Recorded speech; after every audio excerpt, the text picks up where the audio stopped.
Guys, please come back.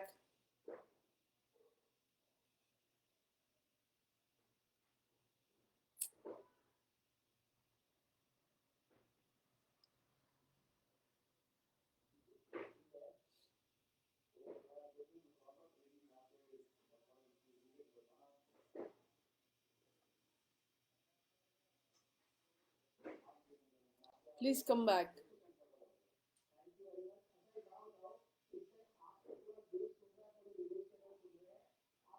Ma?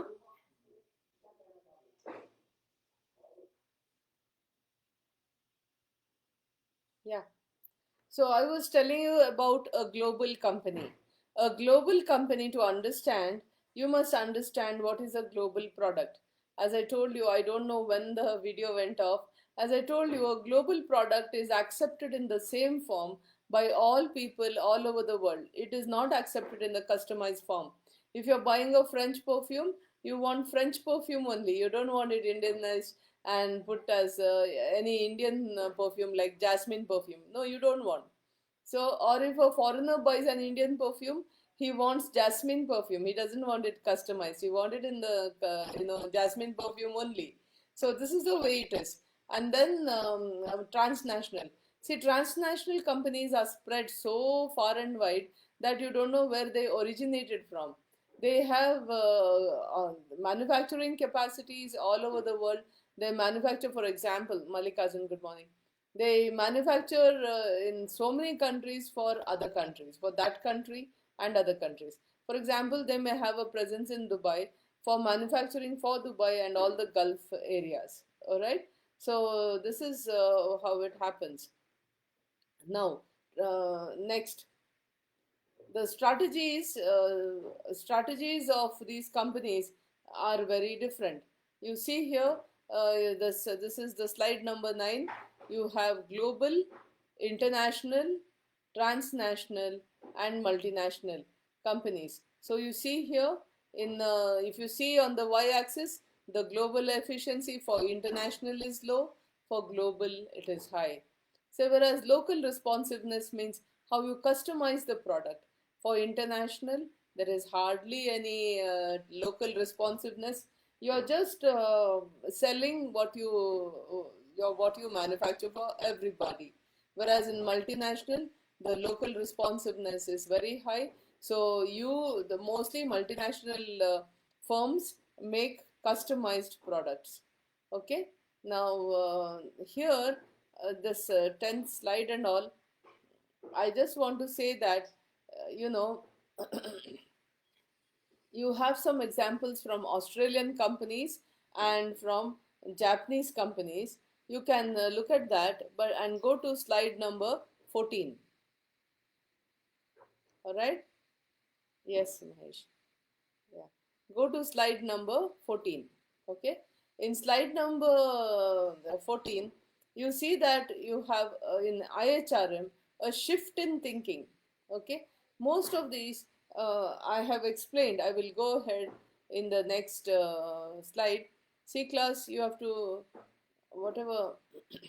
See, go to slide number 16. Uh, yeah, important lessons for global firms are the need to manage change. Change can happen, isn't it? They may ask for the same product in a different packaging, in a different flavor, in a different size, so many things.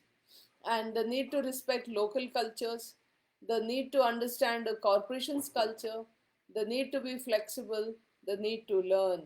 So now we come to the main challenges in IHRM.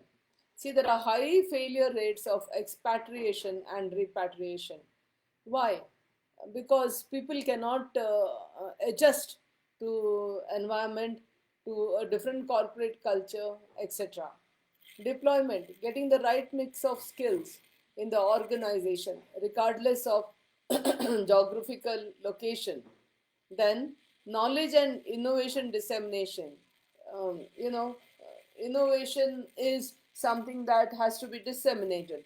Otherwise, people will not buy innovative products or new products. They will not buy. So, how will you disseminate?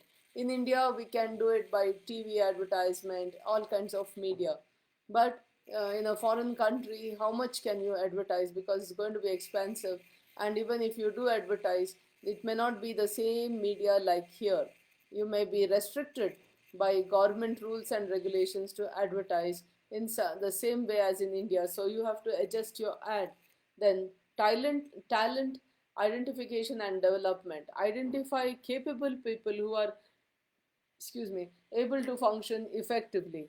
Sometimes, you have to identify the right people. As I go on, I'll tell you how to identify and what happens, why you need to identify, because all people do not succeed in foreign assignments.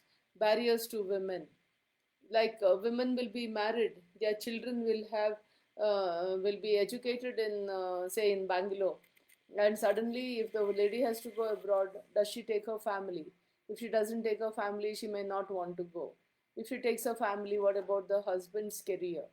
And what about the children's education? They may have to learn new languages, because language is one big problem. All the children have to learn the local language, just as they study vernacular languages here. They have to study the vernacular language there. Then international ethics. This is something like you have insider trading. Someone buys and sells shares because of the knowledge you divulge as an employee of the company, which you should not do. This is insider trading. Maybe in some countries it is okay to divulge the information of the company, but in most countries it is not. So international ethics has to be taught to a person before that person is sent abroad. Language. I was talking to you about culture. I was talking to you about culture. Now, in culture, you have, like I was telling you, how to speak. Don't speak in the colloquial language. What are the gestures you use? What are the, can you do like this, or can you make this? For example, some have the habit of doing, when they don't like something, they'll do. Is it correct? Can you do that? You want to laugh, okay, but you find someone's name funny. They may find your name funny, okay, but you're not supposed to laugh. So gestures, how to talk, how to do, etc., etc. Okay, then we'll go to the next slide. Main challenges in IHRM are, see, this is a answer for for some of your questions. What are the main challenges in IHRM? Labor laws, political climate, technological environment, risk taking, values and attitudes, religion, education level, social institutions. These are all the main challenges. Okay, now the strategies for managing a global workforce I will not do, because that is not necessary for us. It has to go into deep IHRM. These strategies and all will be taught to you, taught to HRM subject students in IHRM. Okay, different set of challenges. Deployment of right people to the right place. See, I may not want to go to Dubai. I may want to go to France, because maybe I know French. I know how to speak French. I would be more comfortable in France. If I speak Spanish, I would say, send me to a South American country because I speak Spanish. I'm just giving one example about language affinity. It could be cultural affinity also. Then spreading knowledge globally, identifying talent, national cultures, economic systems, that is capitalism, mixed economy, etc. Legal and labor relations.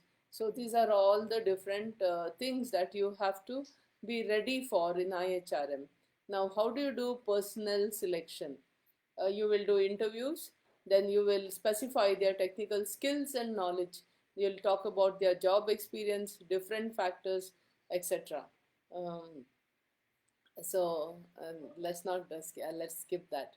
So pay, for each culture, different things they expect. Some may expect that you give them a good pay and no facilities. I will take care of the facilities. Some may say, you give me a reasonable pay but take care of my housing, my car, my medical expenses, the education of my children. So different cultures may demand different sort of incentives. All right.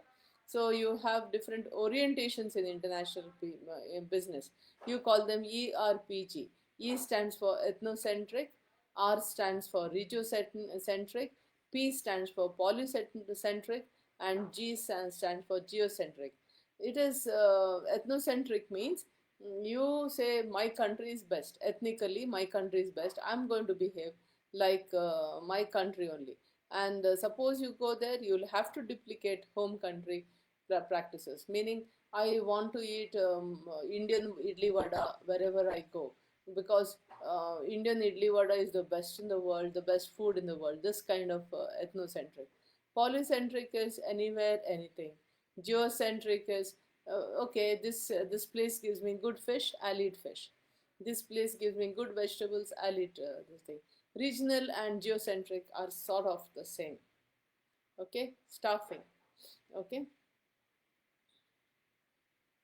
yeah. Class, I think it is 10:16. I will, Ashok, good morning. I will stop here. There is in the slides, there is all material for you. There are things like I from next class on Wednesday. No, on Wednesday I'll teach you how to do. Just go through. This is pretty easy. Here, why expatriates fail, personality, family pressure. You go through thing, yeah, then compensation, other challenges. I told you kidnapping, repatriation, etc. So next on slide 31, you'll get what the international HR managers faced, how they you know how they select people and give them international assignment. As I told you, um, you know, getting the right people in the right place is a very big job in India itself, in a domestic firm. So when you are looking at an international atmosphere, it is that much more difficult. Now, cross-cultural training, they say it is given in Toyota. How to come to India and what will you face? Like for example, many of you are foreign students. What you faced in India, maybe spicy food. Maybe you started loving spicy food, or the way our culture.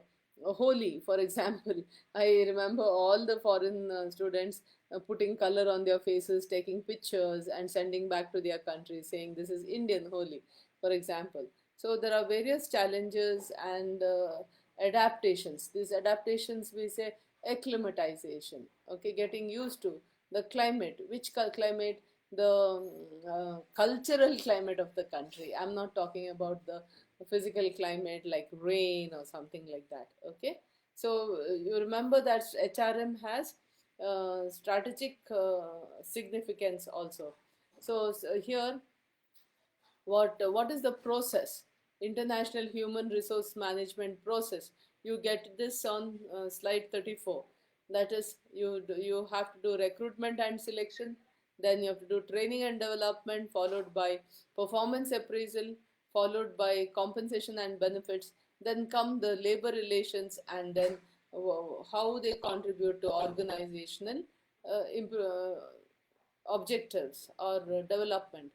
Now, international managerial staffing also requires the same thing. You have to have blue collar employees as well as white collar employees. How are you going to train them? Okay. Now, I will, most of this is, how for you to write. For me, I personally think since I'm teaching international business and not international management, I have to train you for a possible 10 marks or 5 marks of what are the challenges of international HRM. So the remaining of the slides you can see yourselves, that is enough. Now I have to teach you, go and tell you one more slide. I have given you one more PowerPoint. Please look at that. It is called selection. Look at the other slide called selections. Okay. Now you see here, go to the second slide. Here there are lot of skills that a person who's going abroad should know. Language skills, social intelligence. You see so many value differences in people. Actually able to understand, ability to understand non-verbal communications, sensitivity, good listening and coaching skills, emotional stability and adaptability, flexibility, and cross cultural awareness. Okay, so uh, this whole PowerPoint talks about how people need to be, sensitive and to the fact that when you send your employees to a foreign country, they may not always be, ready to work there, and it is your responsibility to make them ready to work in a foreign country, and your responsibility to take care of them. It is very necessary. See, there are many places where Indians working for foreign companies have been kidnapped. Terrorist activities, they have been pulled into terrorist activities, like they have been kidnapped, and the government has to intervene, etc., etc. So these dangers are always there. Apart from that, what are the compensation you're giving? As I told you, always see, the thing is, if I'm going abroad, I would think in this way: am I safe there? One fact. Is my family safe there? That becomes the personal fact. What is my career development there? What post are you giving me there? And with this post, how are you? Am I getting promotions? So suppose I'm going to work there for 10 years. Yes, Arun. Yeah, happy morning to you too. So after 10 years, when I come back, what post are you going to give me here? Okay, when I come back, I have to do all my, see, credit card worthiness I have to show, do my credit card again, and voter ID I have to maintain, and Aadhaar card, and so many things I have to be ready for. All right. And secondly, my children, can I take my children there, and can they be educated there? What is the system of education there? Is it as good as India or better than India?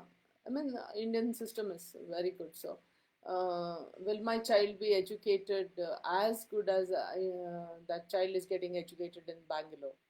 So these are various things I'm going to say. What about the my spouse? Can What about his or her career? All right. And not only that, when I come back, what about my savings? How much of tax I have to pay? So these are, and in my own company, what post are you going to give me? I was a manager when I left. Are you going to put me as manager only? Or are you going to put me as, a higher level? Will I get the promotions just like how I used to get in India? Say every 3 years I'm getting a promotion. Will I get the same promotion if I go abroad? So there are a lot of things that are worrying in my mind. And will whatever salary, see, generally what happens is, the if you go abroad, say you're going to the US from a company, your Indian salary is credited in your Indian account, and you're given a different salary there in US, with whatever the salary will, if it should suffice to give you a decent living. All right. And also cover your medical expenses if any, and if there is dire emergency, what are you going to do? How are you going to be looked after? So these are all the worries that an employee has. And how, I don't know the language, how am I going to survive? I'm a vegetarian. It is basically a non-vegetarian country. How am I going to survive in a non-vegetarian country? So there are so many things that a person would be afraid of. I would like to say simply, put yourself in the place of, if I tell you, guys, you have to go abroad, all of you are going to study in the US. Okay, Bangalore University is starting an MBA department in the US, so all of you have to go there. So your first worry, what will your worry be? Money, accommodation, health, your family. So put yourself in the place of an employee who's told that you have to go and work in a foreign country. What are your apprehensions? Are the same apprehensions and the challenges that a multinational company has to face before sending people abroad? Why would you fail if you were going there? Why would you fail? So say your parents are aged and they require you, so you are not happy working there. One reason why you fail: you left your family here, your husband, your children here, and you're constantly worried. So that would be an reason why you could fail. You do not cannot eat the food that is, you cannot, you know you're not able to manage with the food or the dressing style or the way people behave in that foreign country. So these are various things that make a person fail in international human resources management. So put yourself in the shoes of someone who's sent abroad, and what would be your apprehensions be? As a manager, clearing those very apprehensions will be your IHRM challenges. Okay, I repeat, put yourself in the place of an employee who is working in India for a multinational corporation. It could be an Indian MNC, and they are going to send you to a foreign country. Imagine a foreign country of your own. What would your apprehensions be? And if you were a manager and you were sending someone like you abroad, how will you clear that person's apprehensions? How you clear that person's apprehensions will exactly be your challenges. So IHRM is very easy. I have explained sufficient. Since I'm talking about my basic subject is international business, so this much of IHRM is enough, and I've given you two whole PowerPoints. All the material you require is in that. Okay, please take cognizance of that, and we'll go ahead. All right. Today I'll stop class. Sorry I came late class. There was some necessity discussions on the phone regarding your synopsis and things like that. I had to receive the calls. I'm sorry. But I will always, if I'm coming a little late, I will always tell you. Once again, I'm telling you, on Wednesday, I will ask you, I will teach you how to make a synopsis. Okay, and a synopsis will give you a lot of light on every report writing or presentation, as well as your dissertation, as well as your viva. All right, so Wednesday I would like to have many more looking viewing the video on Facebook, so that if you want to ask questions you can. And as I told you, please this thing send me please send me some topics, some on finance. Give to your representatives, because I don't flood my phone. Give to your representatives and they will send it to me. Some topics on finance. I'll choose what can be more comprehensive. One or two topics in finance, two topics in HR and marketing. Like this, I will give you the explanation on how to do the synopsis. Keep a pen and pencil, pen and paper. Yeah, pen and pencil cannot write, isn't it? They write on paper. They require paper. Interdependency, like how we teachers require our students and students require teachers. Interdependency. All right. We are the pens, I think. Yeah, you're the paper. All right, or pencil and paper. It shouldn't be pencil. Shouldn't wipe out what we teach, isn't it? At least till the exam, but even afterwards. All right. God bless all of you. I will say bye now. Take care. Keep smiling. Broad smile. Yeah, take care. God bless you. Stay safe. Stay healthy. Just because the timings of the shop are lengthened, don't say I can go out and all that. How much you stay at home, so much you're safe. All right, and keep yourself, eat well. Immunity wise, increase your immunity by eating well. Don't keep on drinking all those kashayams and all that. You have to drink, but don't, people, doctors are telling us that overuse of garlic, ginger also can give you acidity. So everything in mild. You have to drink kashayams, yeah, true, but everything mildly. Okay, not moderately. Don't overdo something. Okay, like whatever it is, everything has its limits, but stay healthy, and as far as possible stay inside the house.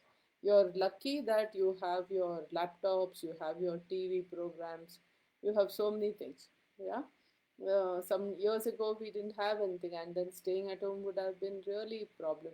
At least you have the laptop and your internet connections. You can talk to your family also.